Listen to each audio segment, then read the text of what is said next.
असा आहे जगातील शिवभक्तांसाठी हा आनंदाचा क्षण आहे, हा अभिमानाचा विषय आहे।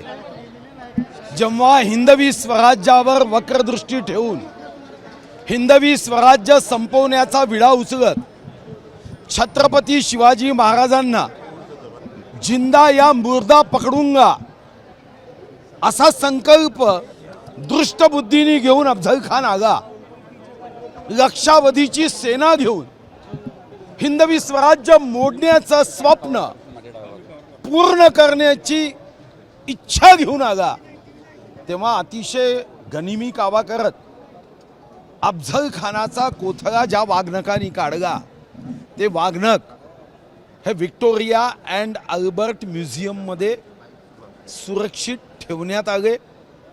त्या संदर्भातला पाठपुरावा करत आता 3 ऑक्टोबर दुपारी 4 वाजता MOU करार करून आता आपल्या देशामध्ये वाघनक आणण्याचा निर्णय आपण झाला। यासोबत लंडन व ब्रिटनमधल्या शिवभक्तांनी मागणी केली की छत्रपती शिवाजी महाराजांचा अश्वारूढ पुतळा स्टॅच्यू तिथं उभा करावा।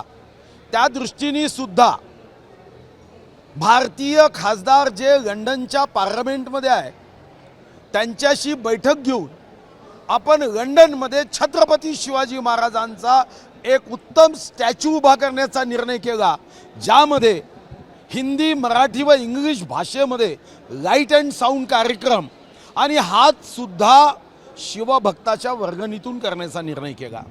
मी जेव्हा जपानच्या कोबेमध्ये महाराष्ट्राच्या सांस्कृतिक कार्यक्रमाच्या उद्घाटनाला गेलो, इंडियन मेळाचा शुभारंभ केला, तेव्हा जपानमध्ये सुद्धा आपल्या त्या वीर पराक्रमी सांस्कृतिक कार्यक्रमाचं जपानी लोकांनी एवढं कौतुक केलं आणि जपानी लोकांनी भारतीयांशी आपलं जे प्रेमाचं नातं आहे ते अधोरेखांकित केलं। आणि जपानमध्ये सुद्धा मी आग्रहपूर्वक ही मांडणी केली की इंग्रजी अल्फाबेट ABCD यामध्ये I स्टँड फॉर इंडिया आणि J स्टँड फॉर जपान हे दोन्हीही शब्द आजूबाजूला आहेत आणि अशीच आमची दोस्ती ही कायम राहील। आपण 3 निर्णय करतोय की जागतिक स्तरावर मराठी लोकांना एकत्र करण्याचा एक ग्लोबल प्लॅटफॉर्म करण्याचा निर्णय केला आहे। लंडनमध्ये आपण स्टॅच्यू उभा करतोय जो भव्य दिव्य असेलच, पण छत्रपती शिवाजी महाराजांचा विचार आहे तो जगातल्या प्रत्येक देशापर्यंत, देशातल्या प्रत्येक राज्यापर्यंत, राज्यातील प्रत्येक जिल्ह्यापर्यंत, जिल्ह्यातील प्रत्येक तालुक्यापर्यंत, तालुक्यातील प्रत्येक गावापर्यंत, गावातील प्रत्येक घरापर्यंत, घरातील प्रत्येक व्यक्तीपर्यंत, माता भगिनीपर्यंत आणि मातेच्या गर्भापर्यंत पोहोचवण्याचा संकल्प सांस्कृतिक कार्य विभागाने केला आहे आणि त्या दृष्टीने कार्यक्रमाचं आयोजन करण्याचा निर्णय झाला। मी चंद्रपूरकर, नागपूरकर, वर्धेच्या सर्व या शिवभक्तांना धन्यवाद देईल की त्यांनी उत्साह वाढवत या ठिकाणी स्वागत केलं। हे त्यांचं प्रेम हे शेवटच्या श्वासापर्यंत स्मरणात राहील आणि ज्यातून प्रेरणा घेऊन अजून यापेक्षा छत्रपती शिवाजी महाराजांचा विचार हा मनोमनी पोहोचवण्यासाठी विविध कार्यक्रमाचा आम्ही आयोजन जगदंब तलवारीचाही पत्रव्यवहार झालेला आहे, पाठपुरावा झाला आहे, त्याच्याबद्दलही काही टेक्निकल मुद्दे आहे ते सोडवण्यासाठी मी स्वतः लक्ष देतो आहे आणि मला विश्वास आहे की तोही सोडवण्याचा प्रयत्न आपण करणार आहोत। आता मी पुणेकर या संस्थेने श्रीनगरच्या 2 तास पुढे कुपवारा जिल्ह्यात एक छत्रपती शिवाजी महाराजांचा स्टॅच्यू उभा करण्याचा निर्णय केला आणि महाराष्ट्र सरकार त्यांना मदत करणार आहे। आणि जेव्हा छत्रपती शिवाजी महाराजांचा तिथं असणारा स्टॅच्यू त्या पाकिस्तान बॉर्डरवर तलवार घेऊन मला विश्वास आहे की छत्रपतीचा विचारही हा पाकिस्तानवाल्यांनाही जेव्हा समजेल तेव्हा वक्रदृष्टीने कधीही भारताकडे पाहणार नाही।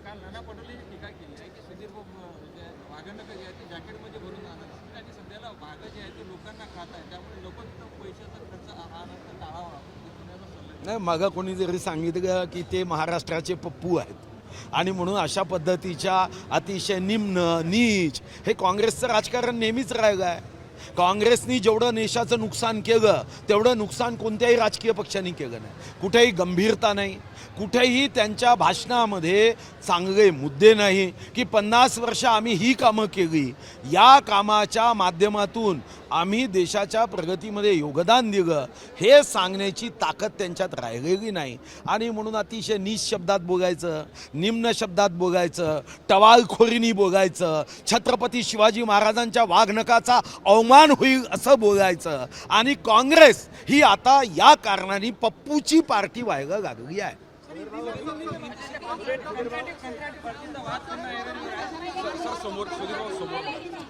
आता वाघनकावर बोलू ना.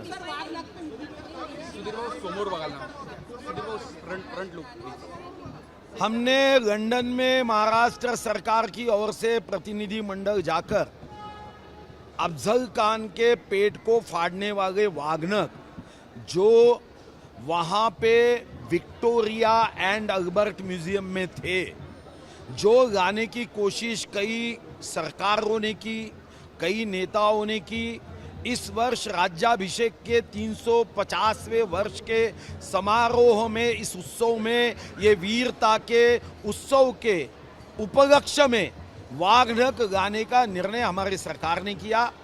मैंने पेशकश की और मुझे खुशी है हमारे मुख्यमंत्री श्री एकनाथ शिंदे जी, हमारे उप मुख्यमंत्री देवेंद्र फडणवीस जी और अभी हमारे नए उप मुख्यमंत्री अजित दादा पवार जी, इन्होंने वाघनक गाने के लिए हमारे विभाग को सहकार्य किया. और अभी हमने तय किया है, अभी हमने करार किया, एमओयू किया, वहाँ से हम वाघनक गाएंगे.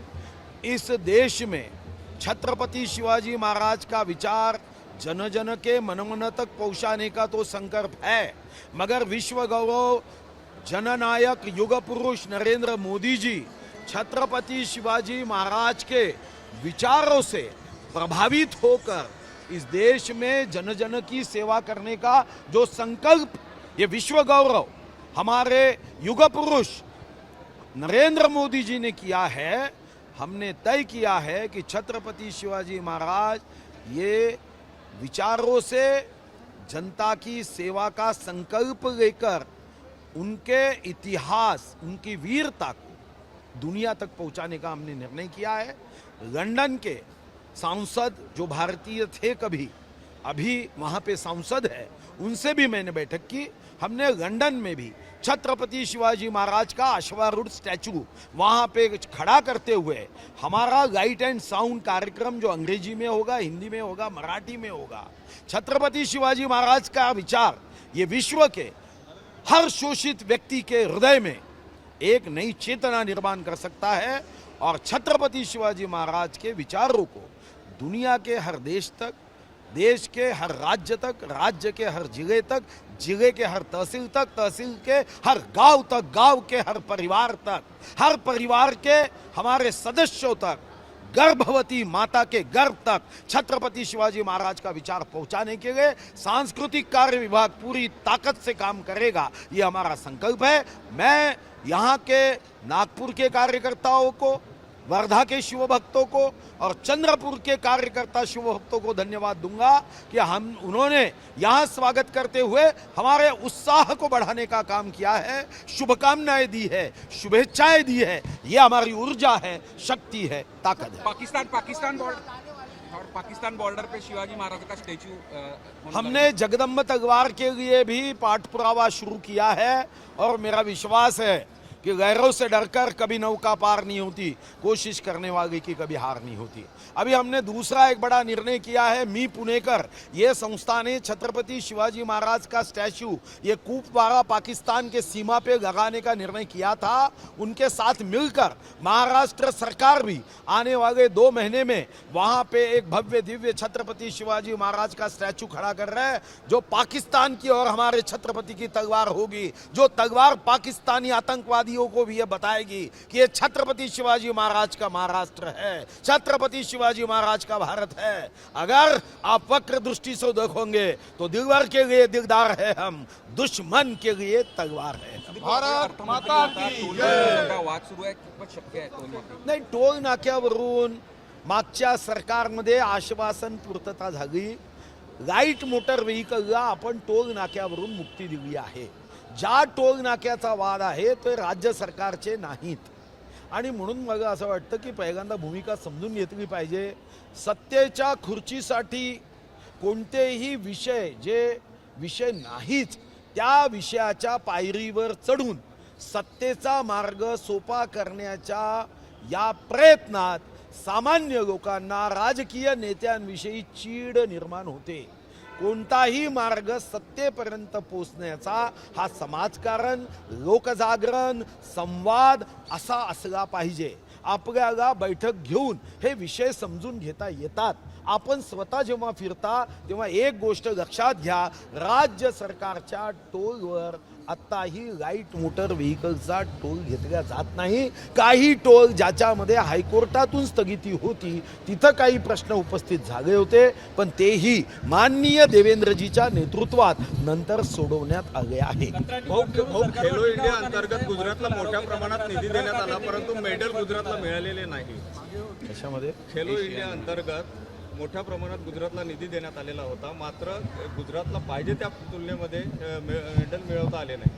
नाही, ठीक आहे, निधी देणं गैर नाही आहे। शेवटी निधी दिल्याने मेडल मिळतात नाही, त्याची सुरुवात होते। हजारों मिलके सफर को तय करने के लिए एक कदम चलना होता है। उद्या जर ऑलिम्पिकमध्ये आपल्या भारतीय क्रीडापटू जावे असं वाटत असेल, विजयी व्हावे असं वाटत असेल तर त्याची सुरुवात करावी लागते। निधी दिल्याने मेडल मिळतील असं नसून त्यातून सुरुवात होते। पण मला आश्चर्य आहे, या देशामध्ये नकारात्मक मेंदू असणाऱ्यांची ही जी नकारात्मक सोच आहे ही सुरुवात करायचीच नाही। काही लोक आंब्याची कोय लावल्याबरोबर दुसऱ्या दिवशी झाडं लागले पाहिजे, आंबे लागले पाहिजे, असा जो हा भ्रष्ट मेंदूचा विचार आहे याबद्दल जनतेने नोंद घेतली पाहिजे। अरे आज छत्रपती शिवाजी महाराज घे, कंत्राटीच्या संदर्भातला कोणतीही कंत्राटी स्थायी स्वरूपाची नोकरी नाही, हे समजून घेतलं पाहिजे। काही लोक भ्रम निर्माण करण्याचा प्रयत्न करतात। हा जी.आर. मागच्या काँग्रेस राष्ट्रवादीच्या सरकारचा जी.आर. होता। 2 कंपन्या होत्या, यामध्ये अजून 7 कंपन्यांची वाढ केली। जेव्हा तात्पुरत्या स्वरूपामध्ये एखादं काम करायचं असतं तेव्हा 6 महिने वर्षभरासाठी परमनंट इंजिनियर हा नियुक्त करता येत नाही, तेव्हा फक्त 6 महिन्यासाठी ही कंत्राटी पद्धत आहे। या अगोदर सुद्धा NRHM असेल, कंत्राटी पद्धत मागच्याही सरकारने केली आहे, ते काही आपल्या सरकारने केली नाही।